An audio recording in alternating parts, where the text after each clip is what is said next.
Hi guys! Magluluto kami for lunch ng steamed garlic squid with sotanghon. Ito yung ating mga sangkap. Etong squid. Tapos sotanghon, ito yun, 50 grams. Tapos soy sauce, 1 tablespoon. 2 tablespoons ng oyster sauce. Ito parang half a cup na to ng canola oil or cooking oil. 1/2 teaspoon ng sugar. For garnishing, itong spring onions. 2 thumbs ng ginger. Inano na yan, chinap na ng pino. Ito minced din, itong 1 head ng garlic. Pino rin yung pagkakaano sa kanya, pagkakahiwa. Yan na guys. Guys, i-soften muna natin tong ating sotanghon. Ibabad natin sa tubig, sa malinis na tubig. Hintayin natin konting-konti para lumambot yung kanyang noodles. Habang naghihintay tayo sa paglambot nitong ating sotanghon, i-mix na natin dito sa bowl yung ating soy sauce, oyster sauce, ginger, garlic, at saka itong ating sugar. Ito sugar natin.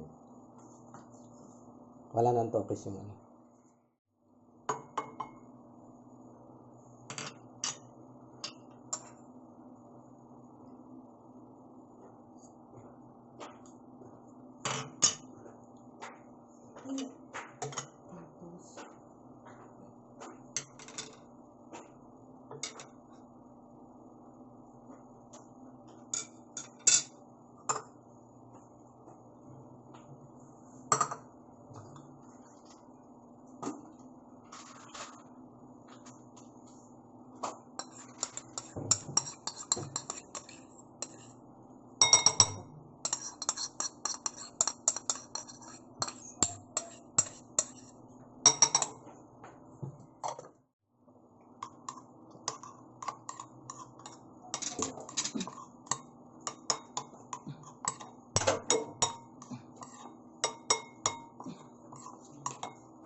Painitin na natin guys tong ating canola.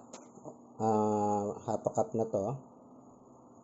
Dito sa ating pan.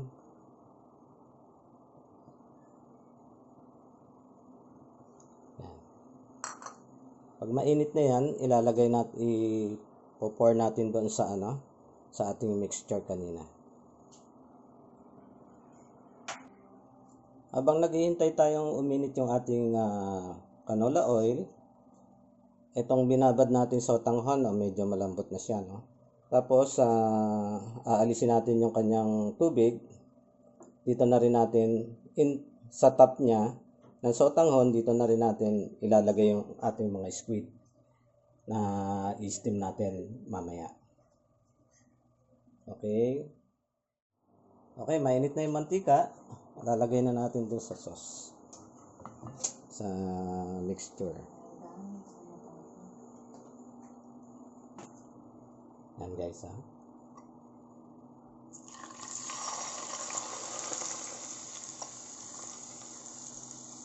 Yan, para umalsa yung flavor ng ating garlic at saka yung luya natin. Yan guys, binawasan namin yung oil konti kasi masyado yatang marami yung yung 2 ounce.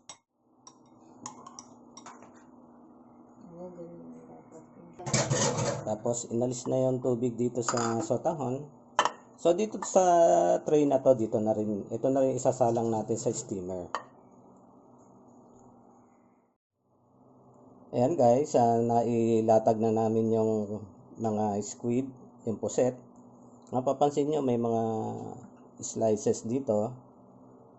Parang ginuhitan dito, para mag-sip in yung yung flavor ng ginger at saka yung garlic.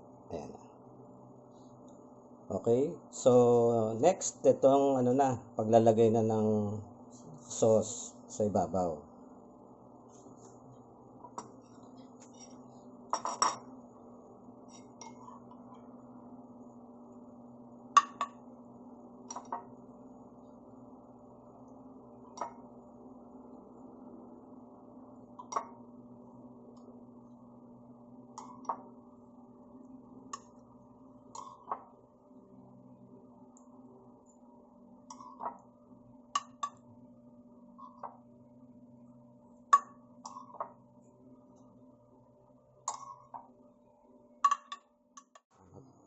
Magpapakulo na tayo ng tubig dito sa steamer. So, hintayin na natin siyang kumulo para pagsalang natin yung nung ating squid, konti na lang. Siguro mga 5 to 6 minutes. And guys, kumukulo na yung tubig natin dito sa steamer. Isasalang na natin yung ating squid. So, salang na natin.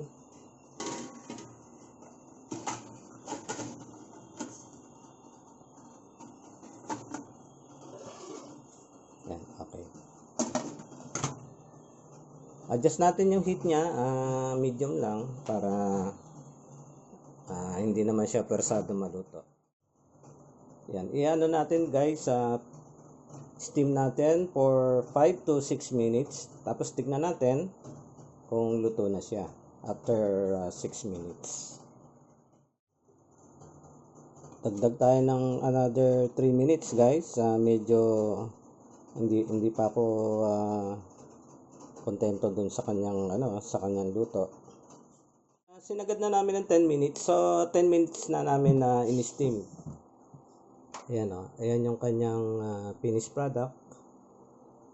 Para siguradong lutong-luto na siya. Gagarnish na natin ng spring onion sa ibabaw. Ayan.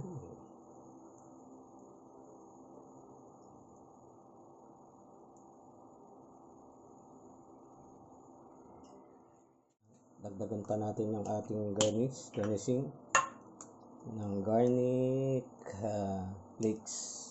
flakes, granules. Okay. Ayan, doon sa gitna. Konti lang naman. Yan. Ayan guys. Yan ang ating finished product. Lunchtime!